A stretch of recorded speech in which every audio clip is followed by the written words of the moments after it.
إن الحمد لله نحمده ونستعينه ونستغفره ونستهديه ونتوب إليه ونعوذ بالله من شرور أنفسنا وسيئات أعمالنا من يهده الله فلا مضل له ومن يضلله فلا هادي له أشهد أن لا إله إلا الله وحده لا شريك له وأشهد أن محمدا عبده ورسوله صلى الله عليه وعلى آله وصحابته ومن اهتدى بهديه واستنى بسنته إلى يوم الدين وسلم تسليما كثيرا اللهم علمنا منه ما جهلنا وذكرنا منه ما نسينا وانفعنا بما علمتنا وزدنا علما وارزقنا فهما. Ma'asyiral muslimin rahimani wa rahimakumullah. Alhamdulillah, kita bersyukur kepada Allah Subhanahu wa taala dengan taufiknya kita bermajlis ilmu, menghadiri salah satu taman surga yang ada di permukaan bumi Allah ini. Sebuah majlis yang dijanjikan ampunan oleh Allah Subhanahu wa taala bagi mereka yang menghadirinya. Bahkan Allah mempersaksikan di hadapan malaikat-malaikatnya bahwa Allah akan mengampuni mereka yang hadir di majlis itu. Allah Subhanahu wa taala berfirman di dalam hadis qudsi, "Ushhidukum anni qad ghafartu lahum." Saksikanlah oleh kalian wahai para malaikat, sesungguhnya aku telah mengampuni mereka semuanya. Semoga kita keluar dari majlis ilmu ini dalam kondisi bersih dari dosa dan kesalahan, dan semoga Allah Subhanahu wa taala menerima amal kebaikan kita semuanya. Salawat beriringkan salam tak lupa kita sampaikan untuk Nabi kita yang mulia, Nabi Muhammad sallallahu alaihi wasallam. Allahumma salli ala Muhammadin wa ala ali Muhammad kama sallaita ala Ibrahim wa ala ali Ibrahim innaka Hamidum Majid. Wa barik ala Muhammad wa ala ali Muhammad kama barakta ala Ibrahim wa ala ali Ibrahim innaka Hamidum Majid. Ma'asyiral muslimin rahimani wa rahimakumullah. Beberapa hari ke depan kita akan kedatangan tamu yang spesial. Kita akan kedatangan tamu yang istimewa. Tamu ini hanya datang sekali dalam setahun. Tamu ini pernah mendatangi Rasulullah sallallahu alaihi wasallam. Dan tamu ini juga pernah mendatangi para sahabat Rasulullah sallallahu alaihi wasallam. Tamu ini juga pernah datang dalam kehidupan kita pada tahun yang lalu dan dia akan kembali. Tamu ini dia tidak datang dengan tangan kosong. Dia tidak datang dengan tangan hampa. Dia datang membawa oleh-oleh. Dia datang membawa kemuliaan dan keistimewaan. Dia datang membawa berbagai kebaikan. Itulah bulan Ramadan. Bulan yang dinantikan oleh mereka orang-orang yang beriman. Bagi mereka orang-orang yang beriman, bulan Ramadan adalah bulan yang istimewa dalam kehidupan mereka. Karena bulan Ramadan adalah bulan pengampunan. Bulan yang dinantikan oleh mereka yang senantiasa terpuruk dalam perbuatan-perbuatan dosa. Dan bulan Ramadan adalah bulan yang dijanjikan oleh Allah setiap malamnya akan ada hamba-hambanya yang dimerdekakan dari api neraka. Walillahi utaqa'u minan nar wa dzalika kulla lailah. Kata Rasulullah sallallahu alaihi wasallam, dan Allah memiliki jatah untuk hambanya ada di antara mereka yang Allah akan bebaskan, yang Allah akan merdekakan mereka dari api neraka. Dan itu berlaku di setiap malamnya di bulan Ramadan. Oleh karenanya kita sering mendengar para imam ketika mereka kunut witir, sering mereka selipkan satu doa. Allahumma a'tiq riqabana minan nar. Ya Allah, bebaskanlah pundak-pundak kami dari api neraka. Merdekakanlah kami dari api neraka itu ya Allah. Ini sering kita dengar dari Imam Masjidil Haram, Imam Masjid Nabawi, ketika mereka doa kunut. Karena memang di setiap malam dari bulan Ramadan yang kita lewati, Sebagaimana dikatakan Nabi SAW, ada hamba-hamba Allah yang Allah merdekakan mereka dari api neraka. Dan itulah yang kita harapkan, ma'asyal muslimin yang dimuliakan Allah. Bulan Ramadan adalah bulan yang datang dengan ampunan. Sebagaimana yang dikatakan oleh Nabi SAW, "Man shama Ramadhana imanan wa ihtisaban, ghufira lahu ma taqaddama min dhanbihi." Kata Nabi SAW, barang siapa yang berpuasa Ramadan imanan wa ihtisaban, mereka berharap pahala dari Allah, dan mereka berpuasa imanan karena dasar iman, maka Allah akan ampuni dosa-dosa dia yang telah lalu.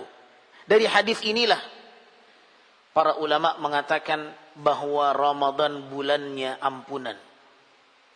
Tetapi tidak serta-merta ampunan itu didapatkan oleh seseorang tanpa usaha. Bahkan ada orang-orang yang berusaha tapi tak mendapatkan ampunan itu. Sebagaimana hadis yang tadi telah kita dengar yang dibawakan oleh MC kita, bahwa celaka seseorang yang memasuki bulan Ramadan namun mereka keluar belum berhasil meraih ampunan Allah. Ketika Nabi menaiki mimbar, Nabi mengucapkan amin sebanyak 3 kali. Lamma sa'ada al-mimbar, qala amin, amin, amin. Ketika Nabi menaiki mimbar, Nabi mengucapkan amin sebanyak 3 kali. Maka para sahabat bertanya, ada apa ya Rasulullah? Nabi mengatakan, atani Jibril. Aku telah didatangi oleh Jibril. Dan Jibril mengatakan kepadaku, celaka, raghima anfu mri'in. Celaka seseorang. Dakhala alaihi Ramadan, thumma kharaja falam yughfar lahu. Celaka seseorang yang diizinkan Allah bersua, berjumpa dengan bulan Ramadan. Allah izinkan dia masuk bulan yang mulia. Diperkenankan oleh Allah. Allah berikan taufik. Dia bisa bertemu dengan Ramadan itu. Namun keluar dia dari Ramadan, dia belum berhasil mendapatkan ampunan Allah. Artinya ada orang-orang yang sia-sia puasanya itu. Tak mendapatkan ampunan Allah. Tidak bisa mendapatkan kemuliaan dari bulan Ramadan yang datang kepadanya. Oleh karena itu dalam sebuah hadis yang diriwayatkan oleh Al-Imam An-Nasa'i, dan hadis ini dihasankan oleh Syekh Al-Albani rahimahullah, Nabi SAW mengatakan, rubba sa'imin laisa lahu min siyamihi illa al-ju'i wal 'atash, wa rubba qa'imin laisa lahu min qiyamihi illa sahar.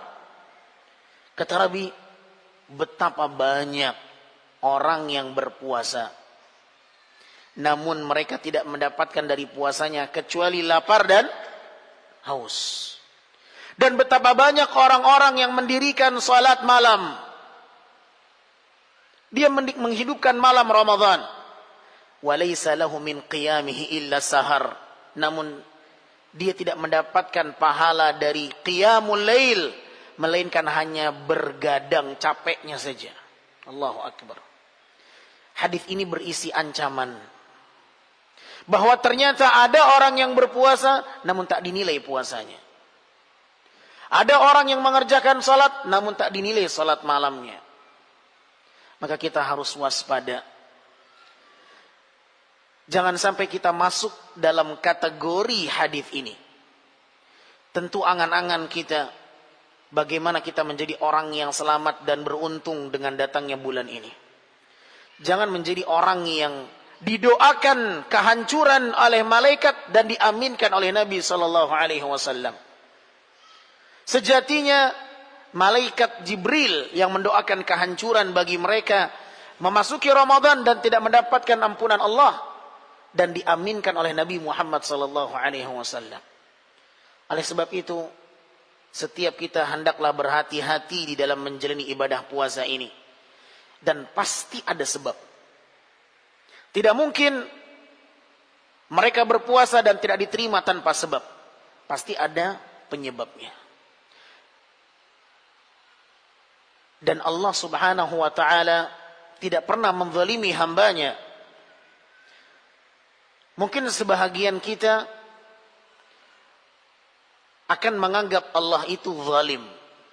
Allah perintahkan kita berpuasa, tapi Allah tak menerima puasa. Ini gimana ceritanya? Allah wajibkan kita berpuasa, kutiba alaikumus shiyam. Tapi kenapa Allah tak menerima puasa kita? Maka ketahuilah Allah tak pernah menzalimi hambanya. Allah tahu kenapa orang ini mendapatkan balasan dari puasanya. Karena ada kesalahan dan ada pelanggaran tentunya yang tak pernah diperdulikan oleh mereka ketika menjalani ibadah puasa. Oleh karena itu, ma'asyar muslimin yang dimuliakan Allah, hadis ini sejatinya mengingatkan kita agar kita berhati-hati dalam beribadah puasa itu. Tujuan Nabi mengatakan betapa banyak orang yang berpuasa namun tak mendapatkan dari puasanya kecuali lapar dan haus. Apa tujuan Nabi menyampaikan hadis ini? Tujuannya agar kita berhati-hati dalam menjalani ibadah ini. Pertanda bahwa ada sekelompok orang yang tak diterima puasanya. Dan Nabi mengatakan bukan sedikit. Nabi mengatakan banyak, betapa banyak orang yang berpuasa. Bukan sedikit jumlahnya. Nabi mengatakan betapa banyak, berarti bukan jumlah yang sedikit. Saudaraku, kaum muslimin yang semoga senantiasa dirahmati dan diberkahi oleh Allah Subhanahu wa ta'ala. Bulan Ramadan adalah bulan yang mulia. Kedatangannya membuat adanya satu perubahan di surga dan di neraka. Bulan Ramadan dikatakan oleh Nabi sallallahu alaihi wasallam, apabila datang malam pertama dari bulan Ramadan itu. Apabila datang malam pertama dari Ramadan itu, maka Allah buka semua pintu surga. Dan tak ada satupun pintu surga yang tertutup. Dan ketika datang malam pertama dari Ramadan itu, Allah tutup semua pintu neraka. Tak ada satupun yang terbuka. Wasulsilatis syayatin, wasufidatis syayatin. Dan datangnya bulan Ramadan menjadi adanya perubahan di tengah para syaitan. Mereka terbelenggu dan terikat. Ma'asyal muslimin rahimani wa rahimakumullah. Inilah bulan yang penuh dengan keberkahan. Atakum Ramadan syahrun mubarak. Kata Nabi SAW, datang kepada kalian Ramadan, bulan yang penuh dengan keberkahan. Dan di antara keberkahan itu adalah apa yang kita sebutkan semuanya. Bulan yang penuh dengan ampunan. Bulan yang menjadikan pintu surga terbuka, pintu neraka tertutup, terbelenggu syaitan. Ya. Dan Allah memerdekakan hambanya dari api neraka di setiap malam-malam Ramadan. Subhanallah. Dan di dalam bulan Ramadan ada satu malam yang nilainya apa? Khairun min alfi syahr. Lebih baik dari 1000 bulan. Nah. Dan inilah mengapa setiap kita harus berpacu dalam kebaikan di bulan Ramadan.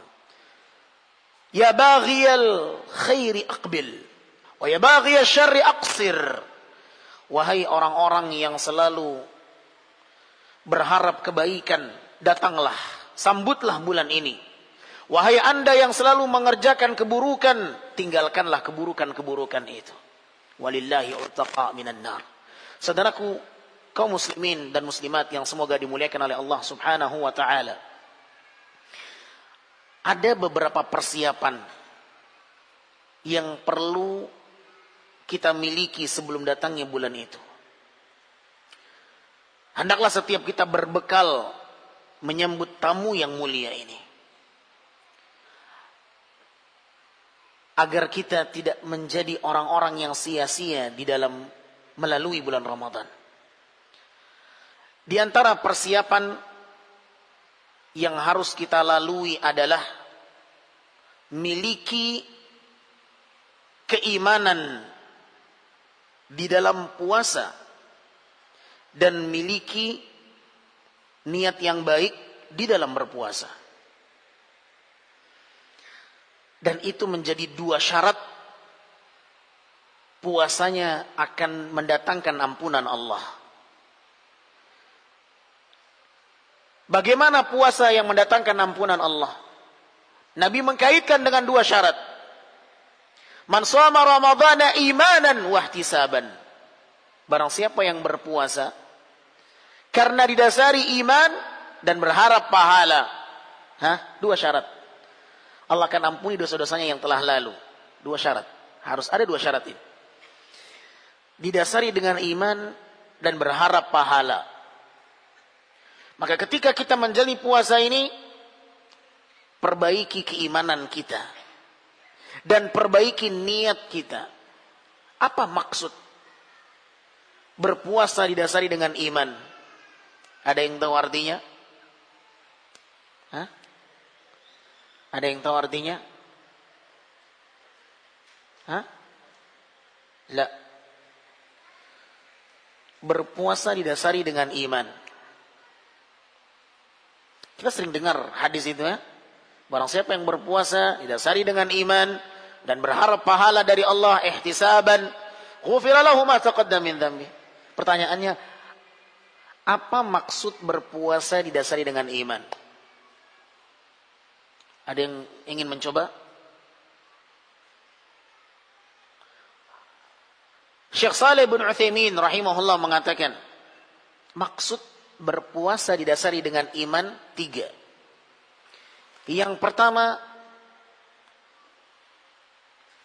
mu'minun bi fardhiyatis shiyam. Dia beriman dengan kewajiban puasa itu. Dia tidak meragukan kewajiban puasa itu. Ini poin yang pertama. Maksud seseorang yang berpuasa karena iman. Dia menjalani ibadah puasa karena memang itu adalah kewajiban. Dan dia beriman dengan kewajiban itu. Dia membenarkan kewajiban yang datang dari Allah. Yang kedua, annahu yu'minu bithawabil jazil wal jaza' min 'indillahi 'azza wa jalla. Dia beriman bahwa Allah menyiapkan pahala dan balasan di balik puasa itu. Dia beriman dengan adanya balasan dan pahala yang disiapkan oleh Allah bagi mereka orang-orang yang berpuasa. Yang ketiga, dia beriman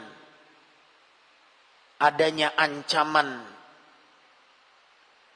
sebagai balasan bagi mereka yang tidak berpuasa. Pertanyaannya, apa ancaman orang yang tidak berpuasa tanpa uzur? Apa ancaman orang yang tidak berpuasa?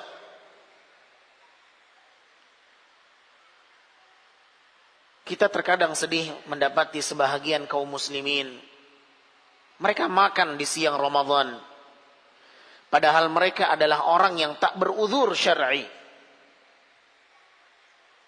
Sebahagian saudara kita di pasar, sebagian saudara kita yang mungkin bekerja di siang harinya mereka berbuka, tak berpuasa.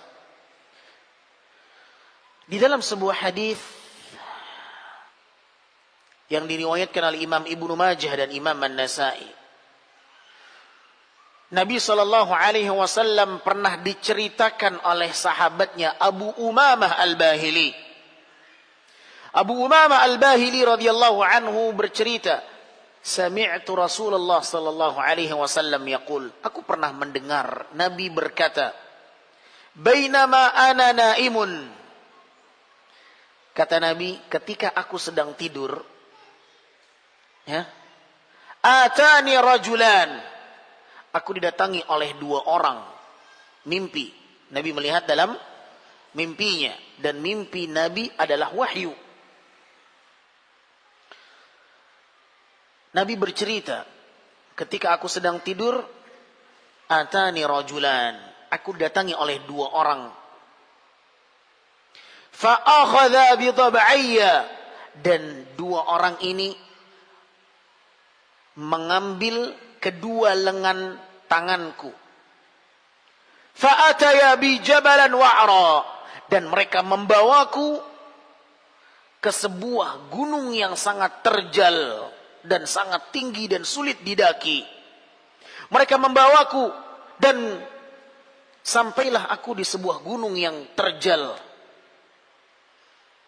Faqala is'ad, maka 2 malaikat tadi pun memerintahkanku untuk menaiki gunung tersebut. Faqala inni la utiquhu, Nabi SAW mengatakan aku tak sanggup menaiki gunung itu. Faqala sanusahiluhu laka, maka 2 orang ini yang sejatinya adalah malaikat, dia mengatakan, kami akan membantumu menaiki gunung yang terjal ini. Qala fasa'adtu, maka Nabi mengatakan aku pun mendaki gunung tersebut. Hatta idza kuntu fi sawa'il jabal, hingga ketika aku telah sampai di pertengahan itu, idza bi aswatin syadidah, aku mendengarkan suara yang sangat keras. Aku mendengarkan suara yang sangat keras sekali. Faqultu ma hadhihi al-aswat, maka aku berkata, suara apa ini? Maka 2 orang tadi mengatakan, hadza awa'u ahli nar, ini adalah suara penghuni api neraka. Thumma intalaqt, maka aku pun kembali melanjutkan perjalanan mendaki gunung tersebut. Idza biqaumin mu'allaqina bi'araqibihim musyaqqaqatan ashdaquhum tasilu min ashdaqihim dama. Hingga ketika aku menaiki puncak gunung tersebut, aku mendapati ada sekelompok kaum yang aku menyaksikan mereka dalam kondisi tergantung, kaki mereka terikat dan terkail, kaki mereka di atas, kepala mereka di bawah. Dalam kondisi aku menyaksikan mulut mereka robek, dan mulut yang robek itu mengalirkan darah yang luar biasa. Faqultu man haula, maka aku bertanya kepada 2 orang yang mendampingiku, siapa orang ini? Kondisi yang sangat menakutkan, tergantung kakinya di atas, kepalanya di bawah. Dan aku menyaksikan mulut mereka robek dan mengalirkan darah yang begitu banyak. Siapa mereka? Maka 2 orang yang sejatinya malaikat itu mengatakan, humul ladzina yuftiruna qabla tahillata shaumihim. Mereka adalah orang-orang yang tak berpuasa di siang Ramadan. Ahibati fillah, kaum muslimin yang dimuliakan Allah, inilah ancaman orang yang tidak berpuasa tanpa uzur yang syar'i. Dan kita wajib mengimani ancaman ini, sebagaimana kita wajib mengimani adanya balasan kebaikan yang Allah siapkan bagi mereka yang berpuasa. Dan itulah maksud mereka beriman ketika menjalani ibadah puasanya. Itulah maksud mereka berpuasa karena dasar iman. Mereka beriman dengan kewajiban puasa, mereka beriman dengan balasan yang disiapkan oleh Allah atas puasa yang mereka kerjakan, dan mereka beriman dari ancaman yang Allah siapkan bagi mereka yang tidak berpuasa.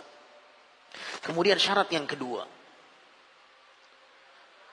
yang dikatakan oleh Nabi sallallahu alaihi wasallam, puasa yang seperti apa yang dijanjikan ampunan Allah bagi mereka itu? Ihtisaban. Sudah masuk Isya. Baik, kita dengarkan panggilan azan terlebih dahulu. Sallallahu wasallam ala nabiyina Muhammadin wa alihi wa sahbihi wasallam. Alhamdulillah wassalatu wassalamu ala Rasulillah wa ala alihi wa ashabihi wa man walah, wa la haula wa la quwwata illa billah. Ahibati fillah, kaum muslimin yang dimuliakan Allah, syarat yang kedua yang disebutkan oleh Nabi sallallahu alaihi wasallam, puasa yang mendatangkan ampunan Allah adalah puasa yang didasari dengan ihtisaban, imanan ihtisaban. Syarat yang kedua adalah ihtisab. Dia berpuasa benar-benar murni, niatnya hanya ingin mendapatkan balasan dan pahala dari Allah subhanahu wa ta'ala, bukan yang lain. Maka ketika seorang berpuasa, perbaiki niat. Luruskan niat. Benahi niat. Karena boleh jadi ada yang puasa niatnya itu bukan karena Allah. Mungkin niatnya karena ingin diet. Atau niatnya memasuki bulan puasa karena dia sangat gembira. Omsetnya besar di bulan Ramadan itu. Bagi para pedagang. Maka niatkan semata-mata dia menjalani ibadah puasa Ramadan itu karena ingin mendapatkan pengampunan dari Allah. Ampunan Allah lah yang dia harapkan di balik puasa itu. Pahala yang dia inginkan dari Allah Azza wa Jalla. Sebagaimana ibadah-ibadah yang lain membutuhkan keikhlasan di dalam mengerjakannya, puasa juga demikian. Saudaraku kaum muslimin yang dimuliakan Allah Azza wa Jalla. Dua poin yang akan saya sampaikan pada kesempatan kali ini sebagai persiapan bekal kita menyambut datangnya bulan Ramadan agar tidak sia-sia. Poin yang pertama, tinggalkan seluruh apa yang dilarang ketika menjalani ibadah puasa. Tinggalkan larangan-larangan dan pantangan-pantangannya. Di antara pantangan yang harus ditinggalkan adalah perkataan dusta dan perbuatan dusta. Perkataan dan perbuatan dusta. Nabi SAW bersabda di dalam sebuah hadis yang diriwayatkan oleh Imam Al-Bukhari dan Imam Muslim, "Man lam yada' qaul az-zur wal 'amal bihi, falaysa lillahi hajah fi an yada'a ta'amahu wa syarabahu."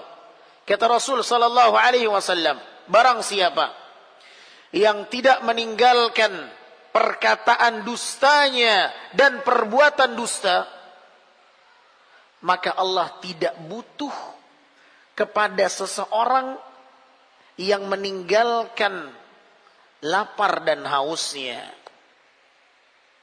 yang meninggalkan makan dan minumnya. Allah tidak butuh dengan puasa orang yang seperti ini.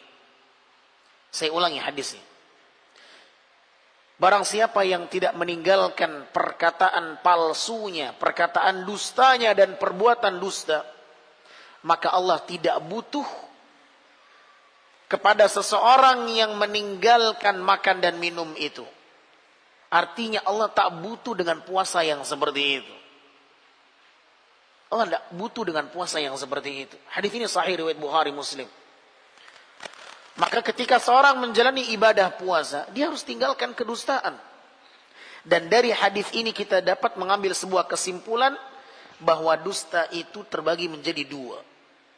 Dusta ucapan dan dusta perbuatan. Dusta perkataan, insya Allah ma'ruf, bohong. Ya, dia memberikan persaksian sumpah palsu. Ya, hati-hati para pedagang ini. Terkadang demi melariskan barang dagangannya dia berdusta. Nabi SAW mengatakan ada 3 golongan manusia. Thalathun la yukallimuhumullahu yawmal qiyamah. Wa la yandur ilaihim, wa la yuzakihim, wa lahum adzabun alim. Ada 3 golongan manusia yang Allah tidak akan melihat dia dengan pandangan kasih sayang. Allah tidak akan ajak dia berbicara kelak pada hari kiamat. Allah tak peduli dengan dia. Dan Allah tak akan mensucikan dia dari dosa dan kesalahannya. Dan baginya azab yang sangat pedih. Di antaranya siapa? Al-munaffiq sil'atahu bil halifil kadhib. Seorang pedagang yang ingin melariskan barang dagangannya dengan sumpah palsu. Ayo Pak, ini bagus. Demi Allah ini barang limited edition. Dan lain sebagainya. Ya, dengan persaksian sumpah palsunya. tujuannya agar jualannya laris, cepat habis. Maka dikhawatirkan puasa Anda bukanlah puasa yang diinginkan oleh Allah Azza wa Jalla. Maka jauhi kedustaan dari perkataan itu. Orang tua juga harus hati-hati. Yang ingin melatih anaknya puasa, terkadang mereka berbuat sebuah kedustaan. Sang anak, dia bertanya kepada ibunya, berapa jam lagi kita akan berbuka? Kata sang ibu, sebentar lagi, sekitar setengah jam, padahal masih tiga jam. Dusta atau tidak? Dusta. Boleh dusta bercanda? Tak boleh. Nabi SAW mengatakan, ana za'imun bi baitin. Aku memberikan satu jaminan bagi kalian rumah di surga. Liman tarakal kadhiba wa in kana maziha. Bagi mereka yang meninggalkan kedustaan walaupun posisinya bercanda. Allah akan menjamin satu rumah di surga bagi siapa? Bagi mereka yang meninggalkan kedustaan walaupun bercanda. Jadi nggak boleh yang namanya bercanda itu berbohong. Ya, nggak bercanda, nggak ada. Engkau bercanda silakan, tapi jangan berbohong, jangan mengandung unsur kedustaan. Baik. Kemudian yang kedua adalah perbuatan yang mengandung dosa, bukan perkataan. Apa contohnya? Perbuatan, bukan perkataan, tetapi perbuatan itu mengandung kebohongan dan kedustaan. Apa contohnya? Apa? Berkhianat? Nah, berkhianat. Tetapi biasanya berkhianat itu ada perkataannya juga. Taib. Menggelapkan dokumen. Memalsukan laporan. Dia membuat laporan tetapi dipalsukan laporan itu. Ya, dia diamanahkan untuk menggandakan sebuah dokumen di fotokopi, kemudian ketika diberikan bon, dia rubah harganya. Padahal cuma 10.000, dibuat 50.000. 40.000-nya kemana? Kantong. Dia berikan fakturnya, dia berikan bonnya ke atasan. Ini barangnya, ini bonnya. Lisannya tak berucap, tetapi perbuatannya mengandung dusta. Contoh lain, kedustaan dengan perbuatan curang dalam takaran dan timbangan. Ada orang mau beli barang, ditimbang 1 kilo. Dan timbangan itu menghadap kepada penjual. Ternyata masih kurang 1 on. Baru 9 on, tapi harganya dihargai 1 kilo. Terjadi kedustaan. Kedustaan dan kebohongan dengan perbuatan itu ada. Subhanallah.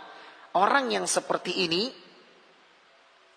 dikatakan oleh Nabi, Allah tak butuh dengan puasa orang seperti ini. Hati-hati.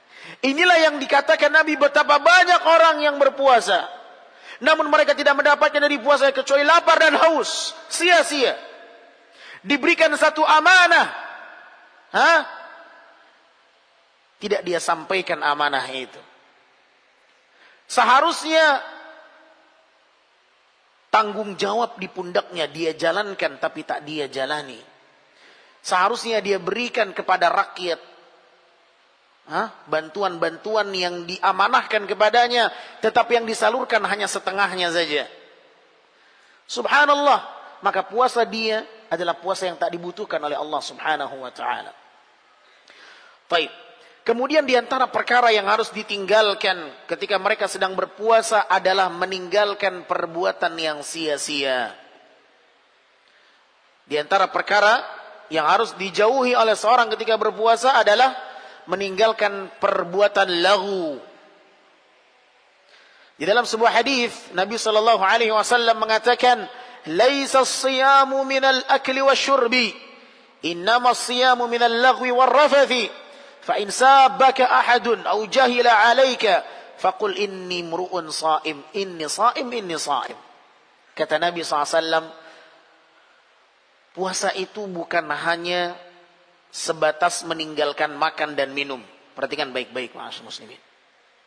Nabi mengatakan puasa itu bukan hanya meninggalkan makan dan minum.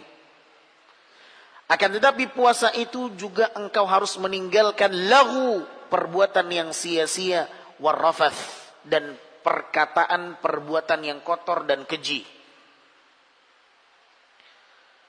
Apabila ada orang yang mencacimu, ada orang yang menghinamu, katakan saya sedang berpuasa. Perhatikan baik-baik hadis ini, ma'asyiral muslimin. Nabi sallallahu alaihi wasallam menyampaikan bahwa puasa itu bukan hanya meninggalkan makan dan minum. Tetapi puasa seseorang juga harus meninggalkan perbuatan yang laghu, sia-sia. Apa perbuatan yang sia-sia? Perbuatan yang tak berfaedah, yang tidak ada manfaatnya. Tinggalkan perbuatan yang sia-sia di bulan Ramadan. Nah, ada manfaatnya. Apa contohnya? Ngabuburit. Apalagi? Main game. Apalagi? Tidur? Banyak tidur. Mungkin banyak tidur. Baik. Ashabul Kahfi tidur 309 tahun. Tidur dengan keimanan. Baik, barakallahu fiik. Kalau Ashabul Kahfi memang dibuat Allah tidur ya. Kalau kita niatnya memang tidur sepanjang itu. Baik. Tinggalkan perkara yang sia-sia. Karena boleh jadi perkara yang sia-sia ini merusak puasa kita. Sebagaimana orang yang sholat Jumat, dia melakukan perbuatan yang sia-sia, Nabi katakan tidak ada pahala Jumat baginya. Nabi SAW mengatakan, "Man massal hasa fala jum'atalah. Man massal hasa faqad lagha, wa man lagha fala jum'atalah." Kata Nabi SAW, barang siapa yang bermain kerikil di hari Jumat ketika khutbah sedang berlangsung, main kerikil. Karena di zaman Nabi SAW, Masjid Nabawi hamparannya apa? Tanah. Terkadang ada kerikil-kerikil kecil, sahabat main ketika khutbah Jumat berlangsung. Kalau kita mungkin sekarang main karpet, ya, atau main apa?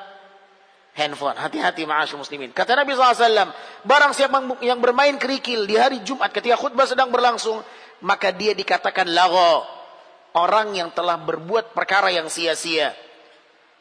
Konsekuensinya apa? Waman lagha fala jum'atalah. Barang siapa yang melakukan perbuatan yang sia-sia, tidak ada pahala Jumat baginya. Lihat. Tidak ada pahala Jumat bagi dia. Padahal dia duduk setengah jam mungkin. Tambah salatnya. Tetapi hanya perbuatan yang kecil itu memberikan pengaruh dampak yang luar biasa. Bahkan dalam hadis yang lain Nabi SAW mengatakan, "Man qala li sahibihi yaumal jum'ati ansit wal imamu yakhthub faqad laghauta." Barang siapa yang mengatakan kepada saudaranya yang sedang berisik, "Diam. Khatib sedang berkhutbah, jangan berisik." Itu dikatakan apa sama Nabi? Lagha, orang yang telah berbuat perkara yang sia-sia. Dan Nabi mengatakan, "Wa man lagha fala jum'atalah." Nabi mengatakan barang siapa yang melakukan perbuatan yang sia-sia itu, tidak ada pahala Jumat baginya. Subhanallah. Padahal dia mengingatkan orang berisik. Tetapi itu dipandang syariat sebagai perbuatan yang sia-sia. Dan ternyata itu memberikan pengaruh dampak yang luar biasa. Tidak dapat pahala Jumat hanya gara-gara itu. Maka hati-hati dengan perbuatan yang sia-sia. Kita terkadang memandang itu satu hal yang kecil. Tetapi yang kecil itu bisa merusak yang besar. Seperti kata pepatah, karena nila setitik, nah, rusak apa? Susu sebelanga. Titik kecil, tapi bisa buat rusak. Subhanallah. Maka ketika kita berpuasa, ahibati fillah, tinggalkan apa? Laghu, perbuatan yang sia-sia. Perbuatan yang tak berfaedah. Ya. Handphone. Kalau dia berfaedah, silakan buka. Anda ingin baca Quran di handphone, silakan buka. Ada kebutuhan, engkau ingin menelpon seseorang, hajat keperluan, silakan. Tapi kalau tidak, jangan buka handphone itu. Dikhawatirkan Anda akan terseret. Buka ini, buka itu, buka ini, buka itu. Banyak orang-orang yang menjadikan handphone itu sebagai upaya agar tidak terasa puasanya. Tidak kerasa lama. Kemudian nonton televisi. Jalan-jalan ke sana, jalan ke sini. Ya ikhwan, Ramadan. Cari kesibukan ibadah. Baca Al-Quran. Ini bulannya Al-Quran. Syahrul Ramadan alladzi unzila fihi Al-Quran. Satu-satunya bulan Hijriyah yang Allah sebutkan dalam Al-Quran hanya bulan Ramadan. Tidak ada Allah sebutkan bulan Syawal, Dzulqa'dah, Dzulhijjah, Muharram, Safar, Rabiul Awwal. Tidak. Hanya Ramadan saja satu-satunya bulan yang Allah sebutkan dalam Al-Quranul Karim. Dan Allah kaitkan Ramadan dengan Al-Quran. Syahrul Ramadan alladzi unzila fihi Al-Quran. Khatamkan Al-Quran, sibukkan dengan Al-Quran. Tinggalkan perkara yang sia-sia. Ada waktu luang, ambil Quran. Capek, silakan istirahat sesaat. Bangun lagi, baca Quran lagi, ambil lagi Quran itu. Tinggalkan hal-hal yang sia-sia. Mau hidupkan televisi, sia-sia atau tidak? Sia-sia jangan hidupkan. Mau buka handphone, sia-sia atau tidak? Sia-sia jangan hidupkan. Mau jalan-jalan, sia-sia atau tidak? Sia-sia jangan hidupkan motor, dan seterusnya. Khatamkan Al-Quran, ya ikhwan. Imam Syafi'i rahimahullah. Para ulama yang lain, mereka mengkhatamkan Al-Quran, berpacu mengkhatamkan Al-Quran. Bahkan nyaris tidak ada waktu mereka untuk tidur. Sulit rasanya membayangkan bagaimana para ulama bisa mengkhatamkan Al-Quran dalam waktu yang cepat. Imam Syafi'i rahimahullah disebutkan mengkhatamkan Al-Quran di dalam bulan Ramadan berapa kali? Apa? Dalam bulan Ramadan berapa kali dia mengkhatamkan? 60. Berarti seharinya berapa? 2 kali. Bahkan dalam riwayat yang lain dari jalur muridnya Rabi' bin Sulaiman. Rabi' bin Sulaiman muridnya Imam Syafi'i. Kana Imam Syafi'i yakhtimul Quran 60 khatmatan fi salah. Di dalam salat. 60 khatam itu dalam salat. Di luar salat lain lagi ceritanya. Antum bisa membayangkan sehari 2 kali khatam itu gimana ceritanya? Nyaris tidak ada waktu untuk tidur. Apalagi raun-raun ke pasar Ramadan. Tidak ada waktu. Satu Al-Quran berapa juz? 30 juz. 2 Al-Quran berapa juz? 60 juz. Satu hari berapa jam? 60 bagi 24 berapa? Satu jamnya berapa juz khatam? Berapa kali khatam? Siapa yang sanggup seperti itu? Kenapa mereka bisa seperti itu? Satu kali khatam 2 kali, satu hari khatam 2 kali, satu hari khatam 2 kali. Nyaris tidak ada waktu yang terbuang sia-sia para ulama. Habis suaranya baca Quran. Utsman bin Affan khatam sehari sekali Al-Quran Karim. Imam Abu Hanifah khatam sehari 2 kali. Sama seperti Imam Syafi'i rahimahullah. Berpacu dalam Al-Quran Karim. Hampir tidak ada waktu untuk tidur. Apalagi sampai buka gadget. Ada handphone di zaman dahulu. Tinggalkan perbuatan yang sia-sia. Maksimalkan dalam ibadah ini. Kemudian yang harus ditinggalkan adalah ar-rafath. Perkataan kotor. Perkataan yang kotor. Perkataan yang keji. Contohnya apa? Nabi berikan satu contoh dalam hadis itu. Apabila ada orang yang mencacimu, ada orang yang menghinamu, katakan saya sedang berpuasa. Di situ Nabi mengajarkan kita bagaimana seharusnya kita menanggapi orang yang membuat kita marah.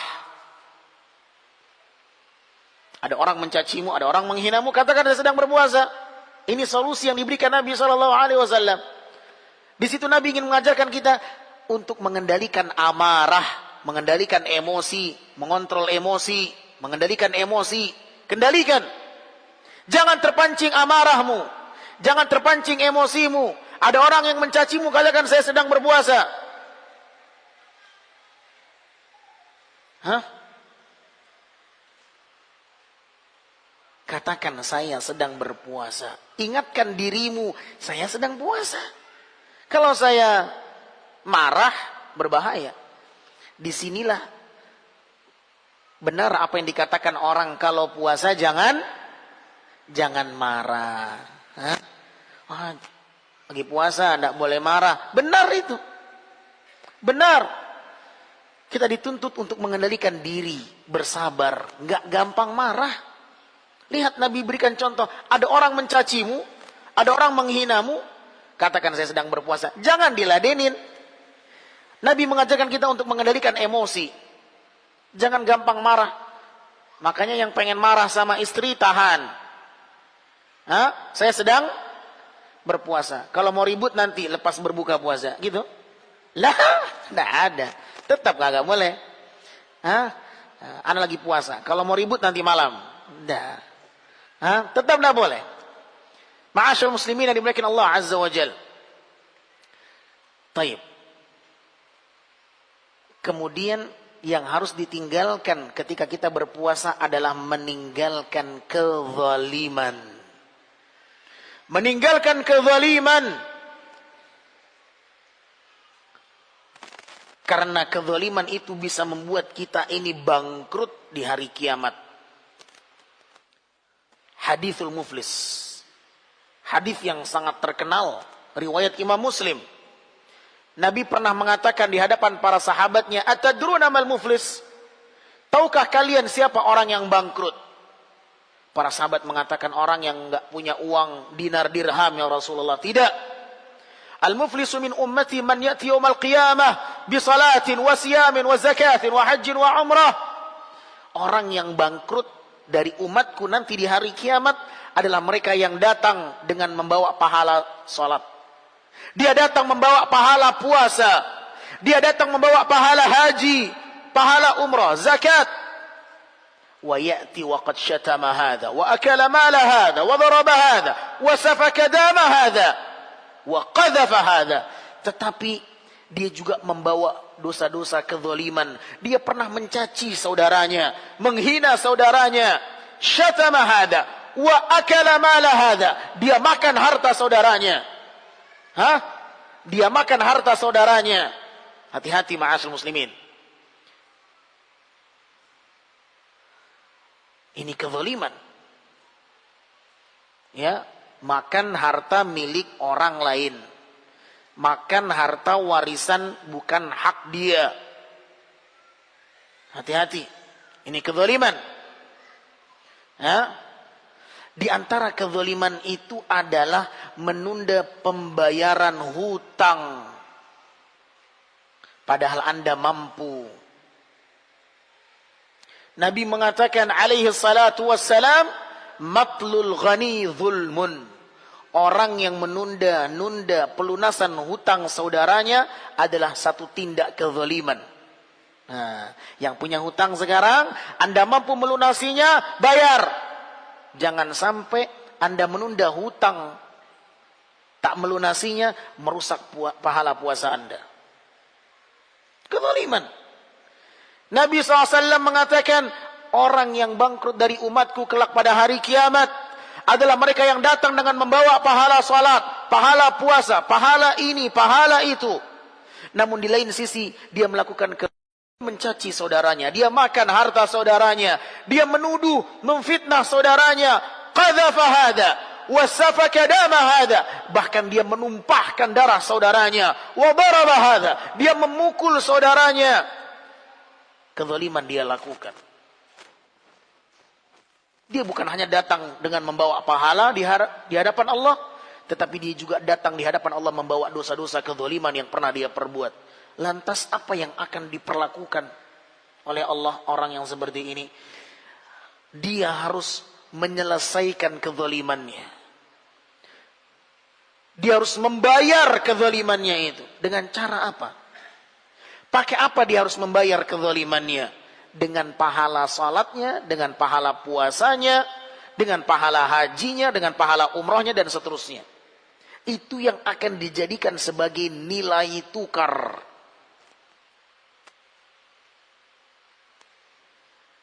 Dia bayar kezalimannya bukan dengan rupiah, bukan pula dengan dolar, bukan dengan real, bukan dengan mata uang yang lain, dinar dan dirham, tidak ada lagi. Bayarnya pakai apa? Pakai pahala puasa yang pernah kau lakukan. Bayar, berikan pahala itu kepada orang yang pernah kau makan hartanya, yang pernah kau tunda pelunasan hutang itu, bayar dengan pahala puasa Anda. Habis pahala puasa, pahala salat, pahala ini dijadikan nilai tukar atas kezaliman yang telah dia perbuat. Itu akan ditransfer, diambil oleh Allah, Allah pindahkan kepada orang yang pernah dia zalimi di dunia. Kemudian Nabi SAW, fa in faniyat hasanatuhu qabla an yuqda ma alaihi ukhidha min khatayahu thumma turiha fin nar. Kata Nabi SAW, apabila pahalanya sudah habis dan kezalimannya masih ada, belum tercukupi dengan bayaran pahala dia itu, maka dosa-dosa orang yang pernah dia zalimi yang akan dipindahkan kepada dia. Subhanallah. Pahala tak dapat, dosa bertambah. Dia puasa, pahalanya untuk orang lain. Dia salat, pahalanya untuk orang lain. Dia salat malam, pahalanya untuk orang lain. Dia salat tarawih, pahalanya untuk orang lain. Bangkrut. Betapa banyak orang yang berpuasa, namun tidak mendapatkan dari puasanya kecuali lapar dan haus. Hati-hati ma'asyar muslim. Yang sekarang sampai detik ini punya hutang, lunasi. Ada kemampuan melunasi hutang, bayar. Ikhwan, jangan antum anggap remeh hutang itu. Nabi tak mau menyolatkan orang yang punya hutang. Dan orang yang punya hutang di alam kuburnya panas. Suatu ketika Nabi SAW dihadapkan jenazah di hadapan beliau. Kemudian para sahabat mengatakan, ya Rasulullah, salatkan dia. Kata Nabi, alaihi dain, ini orang punya hutang enggak? Kata sahabat, dinaran, 2 dinar dia punya hutang ya Rasulullah. Kata Nabi, sallu ala sahibikum, silakan kalian salatkan saudara kalian ini. Nabi tidak mau menyalatkan. Sampai datanglah sahabat yang bernama Abu Qatadah radhiyallahu anhu. Beliaulah yang berinisiatif untuk melunasi hutang saudaranya ini. Biar aku yang melunasinya ya Rasulullah. Mendengarkan itu baru Nabi mau mengerjakan dan menyolatkan jenazah ini. Setelah selesai sholat jenazah, proses berikutnya pemakaman. Selesai pemakaman, Nabi kembali berjumpa dengan Abu Qatadah. Nabi tanya Abu Qatadah, engkau sudah lunasi hutang yang tadi engkau berjanji akan melunasi hutang dia? Belum ya Rasulullah. Di kesempatan yang lain berjumpa lagi sama Abu Qatadah. Nabi tanya lagi, engkau sudah lunasi hutang dia?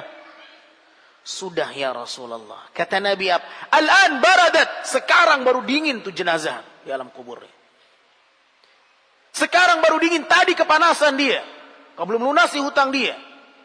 Subhanallah. Ikhwan, jangan antum anggap remeh hutang. Lunasi hutang itu. Menunda-nunda pelunasan hutang adalah kezaliman, kata Nabi SAW. Kalau anda mampu, segera lunasi. Kezaliman itu akan membuat kita bangkrut di hari kiamat. Apakah kita rela? Kita yang berpuasa, tapi pahalanya buat orang yang belum kita bayar hutang kita sama dia. Rela? Kalau anda rela, silahkan. Relakah anda bacaan Quran anda, salat malam anda, salat tarawih anda, sedekah anda untuk orang lain? Kalau rela, silahkan. Betapa banyak orang yang berpuasa, namun dia hanya mendapatkan lapar dan haus. Ahibati fillah, tinggalkan seluruh bentuk kezaliman. Di bulan puasa, Jadikan dia momen yang berharga untuk mendapatkan kemuliaan dari Allah Subhanahu wa taala. Baik. Kita masuk poin yang kedua. Yang harus dilakukan oleh seorang ketika berpuasa adalah berusaha semaksimal mungkin mengerjakan sunnah-sunnah Nabi sallallahu alaihi wasallam. Kalau tadi meninggalkan pantangan dan larangan, kalau sekarang berusaha menjalankan dan mengerjakan sunnah-sunnah Nabi sallallahu alaihi wasallam.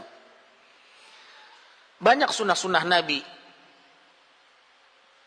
ketika seorang berpuasa itu banyak. Di antaranya apa?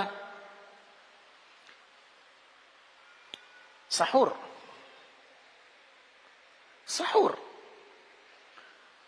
Berbuka puasa. Sahur di antara sunnahnya adalah mengakhirkannya. Rasul sallallahu alaihi wasallam mengatakan, "La yazalun nas bi khairin ma ajjal fitr wa akharu sahur," atau kama qala Nabi alaihi salatu wasallam. Manusia akan berada dalam kebaikan mereka selama mereka menyegerakan perbukaan dan mengakhirkan sahurnya. Di antara sunnah ketika sahur memakan beberapa butir kurma. Sunnah sahur diantaranya makan kurma. Nabi SAW mengatakan, "Ni'mat sahuril mu'min at-tamar." Nikmatnya sahur seorang mukmin ketika dia makan kurma. Bukan berarti nggak boleh makan nasi. Silakan makan nasi, tapi luangkan memakan beberapa butir kurma. Maka siapkan kurma itu ketika sahur. Yang belum punya kurma, siapkan segera beli kurma itu. Kemudian, di antara sunnah ketika sahur adalah memperbanyak istighfar. Allah Subhanahu wa taala berfirman dalam surat Az-Zariyat ayat 18. Allah ceritakan kebiasaan orang-orang yang bertakwa dalam Al-Quran. Apa kebiasaan orang-orang yang bertakwa? Surat Az-Zariyat ayat 18. Wabil ashari hum yastaghfirun. Orang-orang yang bertakwa itu selalu beristighfar di waktu sahurnya. Orang yang bertakwa senantiasa memperbanyak istighfar di waktu sahur. Bukankah tujuan kita berpuasa Ramadan la'allakum tattaqun? Maka kebiasaan orang bertakwa itu harus kita ketahui. Apa sih kebiasaan orang yang bertakwa? Kebiasaan mereka adalah memperbanyak istighfar di waktu sahur. Karena waktu sahur adalah waktu yang sangat spesial. Sepertiga malam terakhir. Allah turun ke langit dunia di sepertiga malam terakhir. Dan Allah mengatakan, barang siapa yang meminta ampunan, akan aku berikan ampunan. Dan barang siapa yang meminta hajat, akan aku berikan. Barang siapa yang meminta perlindungan, akan aku berikan perlindungan. Kapan itu? Sepertiga malam terakhir. Dan sahur masuk bagian sepertiga malam terakhir. Manfaatkan sahur, perbanyak istighfar. Perbanyak meminta hajat kepada Allah. Seorang istri yang sedang menyiapkan makanan, menyiapkan gelas-gelas, menyiapkan piring, lisannya jangan nganggur. Astagfirullah, astagfirullah, astagfirullah, astagfirullah, astagfirullah. Perbanyak istighfar. Karena itu agenda rutin orang-orang yang bertakwa. Perbanyak istighfar di waktu sahur. Ma'asyar muslimin, rahimani wa rahimakumullah.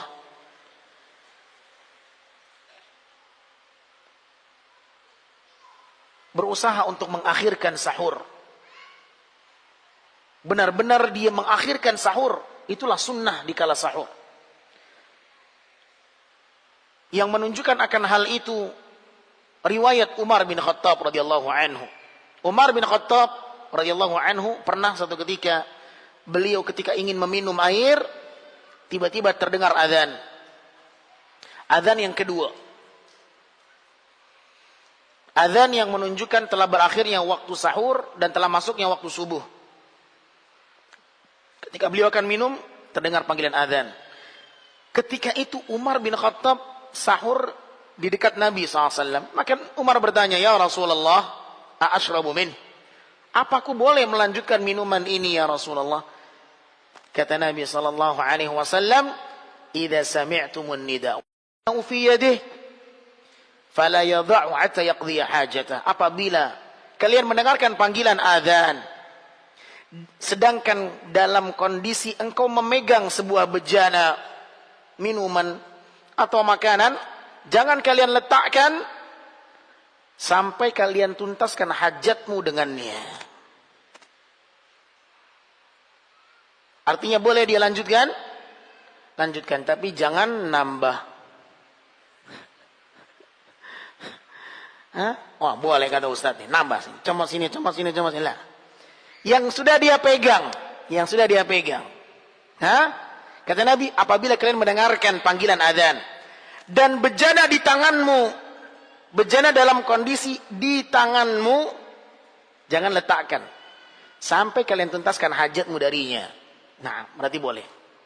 Segera tuntaskan. Jangan nambah. Baik, ahibati fillah.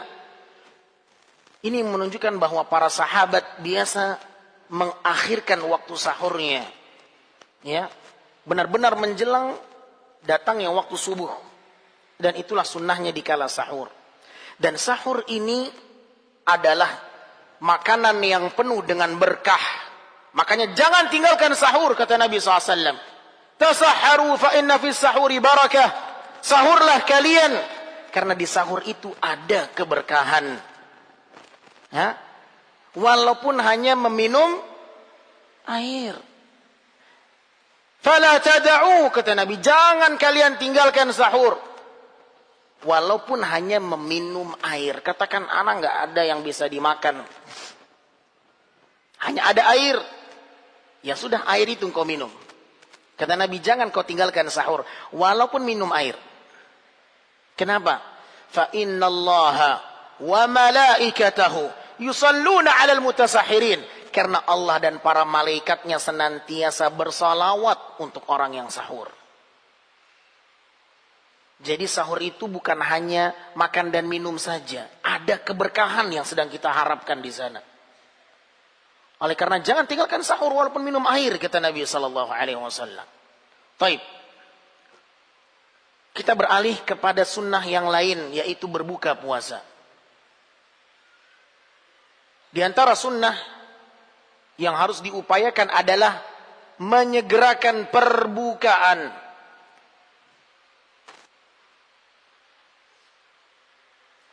Nabi SAW mengatakan manusia akan senantiasa berada dalam kebaikan selama mereka menyegerakan perbukaan. Jangan ditunda-tunda. Anda tahu sudah masuk waktu maghrib, silakan berbuka. Walaupun belum azan. Karena boleh jadi yang mengumandangkan azan makan nasi kotak dulu. Yang lain pada nunggu, kok nggak azan-azan. Rupanya yang muadzin makan nasi kotak dulu. Subhanallah. Mungkin nggak? Biasanya orang yang mengumandangkan adzan dia makan dulu, tapi makannya jangan banyak-banyak. Minum air, makan kurma, sepotong saja, langsung dia azan. Kenapa? Karena Anda sedang ditunggu oleh orang-orang yang berpuasa, dan tidak ada suara yang paling indah bagi orang yang berpuasa kecuali adzan maghrib. Tidak ada suara yang paling indah bagi orang berpuasa kecuali adzan maghrib. Subhanallah.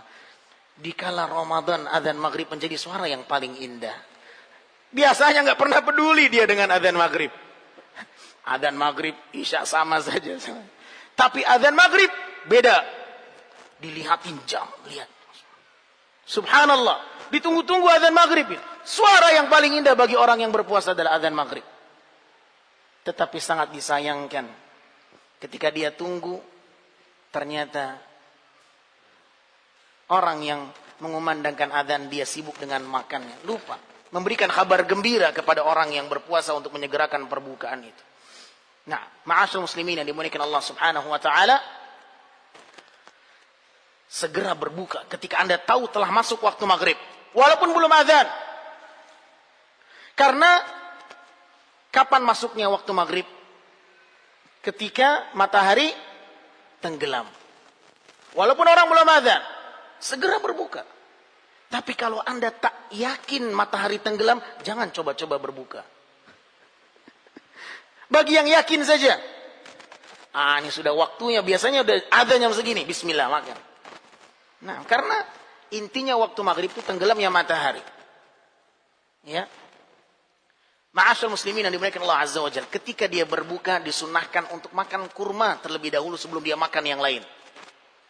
Ya, ada berbagai macam makanan di depan dia. Kalau di sini makanannya apa yang paling khas? Apa? Onde-onde. Apa lain? Cendol. Apa yang lain? Lotek? Sop durian? Masya Allah. Ada kurma, mana yang harus diambil dulu? Kurma dulu. Ya. Tapi sangat disayangkan banyak kaum muslimin ya merasa tak sempurna berbuka kalau tak ada gorengan. Padahal seharusnya tak sempurna rasanya berbuka kalau tidak ada kurma. Nabi SAW selalu mengawali perbukaannya dengan memakan rutab. Kata Anas bin Malik radhiyallahu taala anhu, "Kana Nabi SAW ya'kulu rutabatin qabla an yusalli, fa in lam yakun rutabat fatamarat, fa in lam takun tamarat hasawatin mimma." Kata Anas bin Malik, Nabi SAW selalu berbuka dengan makan rutab, kurma yang masih muda, mengkel, menuju matang. Kalau tidak ada, baru Nabi makan kurma yang sudah matang betul. Kalau tidak ada juga, baru air, baru yang lain. Seperti itu urutannya. Ini yang biasa dilakukan Nabi SAW. Ya, maka upayakan siapkan kurma itu agar semakin berkah nilai puasa dia, semakin berkualitas, semakin banyak sunah-sunah Nabi yang dia lakukan ketika berpuasa, maka insya Allah nilainya semakin berkah dan berkualitas. Maka dahulukan kurma. Kemudian ketika dia memakan kurma, dia membaca doa. Ya, boleh dia membaca doanya sebelum makan atau setelah makan. Dhahaba dhama'u wa btallatil uruq wa thabata al-ajru insyaallah. Hadis ini diriwayatkan Imam Abu Dawud dengan sanad yang hasan. Adapun doa Allahumma laka sumtu wa bika amantu ala rizqika aftartu bi rahmatika arhamar rahimin, maka ini masih diperselisihkan tentang derajat kesahihan hadisnya. Ma'asyarul muslimin rahimani wa rahimakumullah. Kemudian di antara sunnah ketika sahur adalah memberikan perbukaan bagi orang yang berpuasa. Nah, berikan perbukaan ya ikhwan. Apa yang antum sanggup? Air putih, kasih air putih. Kurma, kasih kurma. Ittaqun nar walau bisyiqqi tamrah. Jaga diri kalian, lindungi dari api neraka walaupun kau hanya berinfak dengan setengah butir kurma. Sedekah yang biasa dilakukan Nabi di bulan Ramadan bukan hanya puasa, tapi memperbanyak sedekah.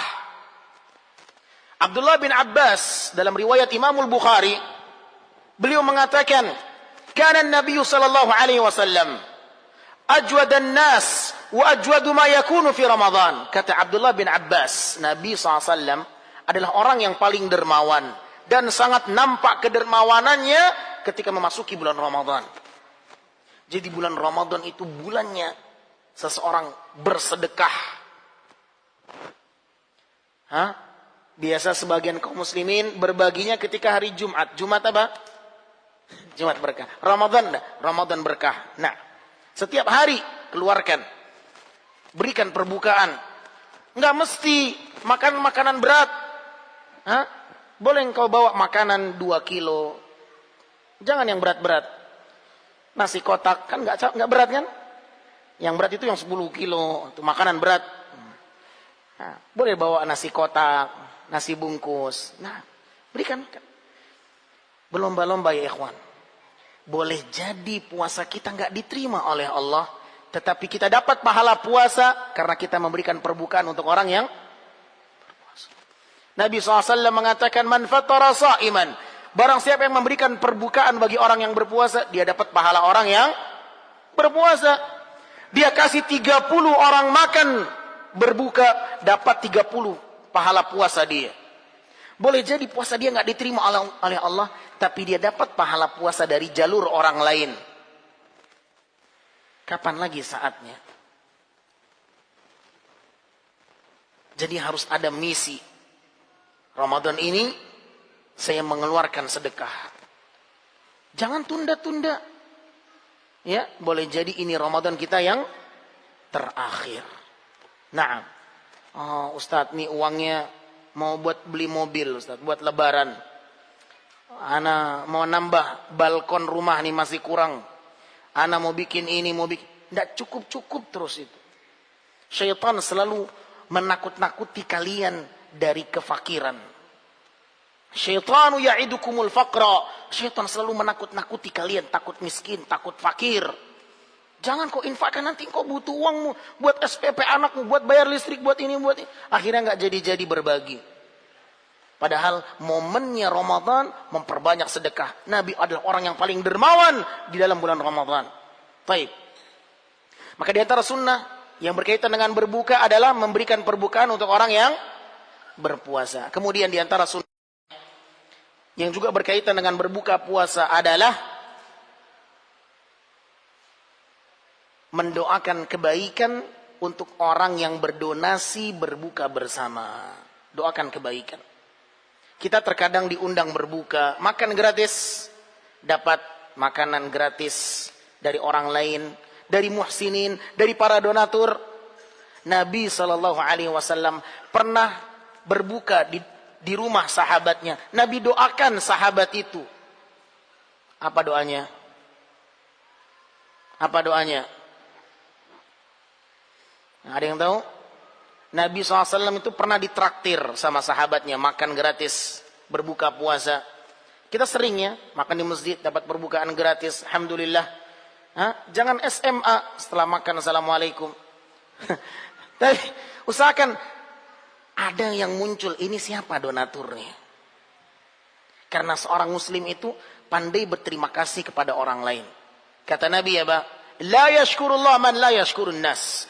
Tidak dikatakan seseorang bersyukur kepada Allah sampai dia berterima kasih kepada sama manusia. Sampai dia pandai berterima kasih kepada sesama manusia. Tidak dikatakan seorang itu bersyukur kepada Allah sampai dia pandai berterima kasih kepada sama manusia. Itulah sempurnanya syukur dia. Maka kalau kita makan, munculkan pertanyaan, ini siapa yang berdonasi? Saya akan membalas kebaikan dia. Nabi SAW mengatakan, man sana'a ilaikum ma'rufan fakafi'u. Apabila ada orang yang berbuat baik kepadamu, balas kebaikan dia. Ada orang tetangga nganterin makanan menjelang berbuka, balas. Balas, ini selalu kosong piringnya. Iya, nggak mau dia balas itu. Ada orang nganterin buat antum, balas piring itu. Nih, kasih juga, dapat kita pahala puasa dia. Kata Nabi SAW, apabila ada orang berbuat baik kepadamu, balas kebaikan dia. Kalau tak ada yang bisa engkau balas, minimal doakan. Hatta tarau annakum qad kafa'tumu. Sehingga engkau melihat bahwa engkau telah berupaya keras membalas jasa kebaikan dia. Ini Nabi SAW mengajarkan kita membalas kebaikan dengan kebaikan.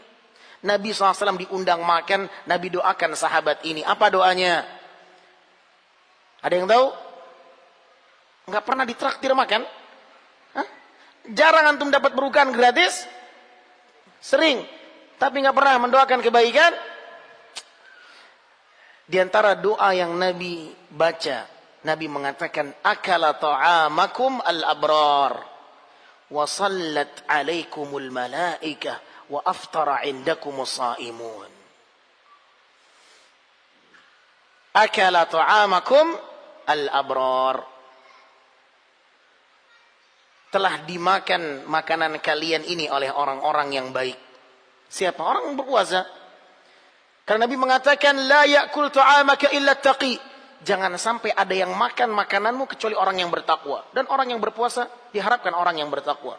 Nabi mengatakan telah dimakan makanan ini oleh orang-orang yang baik. Wa sallat alaikumul malaikah. Semoga malaikat senantiasa mendoakan kebaikan untuk kalian. Wa aftara indakumus saimun. Telah berbuka puasa orang-orang yang berpuasa di sisi kalian. Ini doa Nabi kepada sahabat yang mengundang Nabi berbuka bersama di rumahnya. Subhanallah. Ini yang sering kita lewatkan. Membalas kebaikan orang yang telah memberikan perbukaan untuk kita. Di antara doa yang lain juga Nabi ketika ditraktir makan, diundang makan oleh sahabatnya, Nabi mengatakan, Allahumma at'im man at'amani wasqi man saqani. Dalam riwayat Imam Muslim, Nabi mengatakan, ya Allah, berikanlah makanan kepada orang yang telah memberikanku makan, dan berikanlah minuman kepada orang yang telah memberikanku minum. Doa yang lain, Nabi terkadang membaca, Allahumma barik lahum fima razaqtahum waghfir lahum warhamhum. Dalam beberapa redaksi yang lain, ada yang lebih didahulukan lafaznya, Allahumma ghfir lahum warhamhum wa barik fima razaqtahum. Jangan salah ya, nanti antum baca Allahumma ghfir lahum warhamhum wa'afihim wa'fu anhum wa akrim nuzulahum. Doa salat jenazah. Baik. Allahumma ghfir lahum warhamhum wa barik fima razaqtahum. Dalam beberapa redaksi hadis, Allahumma bariknya yang pertama lafaznya, Allahumma barik lahum fima razaqtahum waghfir lahum warhamhum. Ya Allah, berkahilah rezeki yang kau berikan kepada dia, berikanlah ampunan untuk dia, rahmatilah dia ya Allah. Nah, ini yang kamu harus hafalkan. Terkhusus Anda yang sering mendapatkan gratisan. Hafalkan doa ini. Ya. Sudahlah tak bisa berbagi, tak pula berbagi kebaikan doa. Subhanallah. Taib, ma'asyil muslimin yang dimuliakan Allah Subhanahu wa taala. Poin terakhir saya khususkan untuk kaum wanita yang masih punya hutang puasa. Segera lunasi. Banyak kaum wanita yang terhalangi menyempurnakan puasanya karena haid, nifas, atau karena menyusui, hamil, dan yang semisalnya. Maka jangan menggampangkan bayar hutang dengan fidyah sebelum Anda berusaha membayar hutang puasa dengan puasa. Karena ada kemuliaan untuk Anda khusus bagi kaum wanita yang kekhususan ini tak dimiliki oleh kaum lelaki.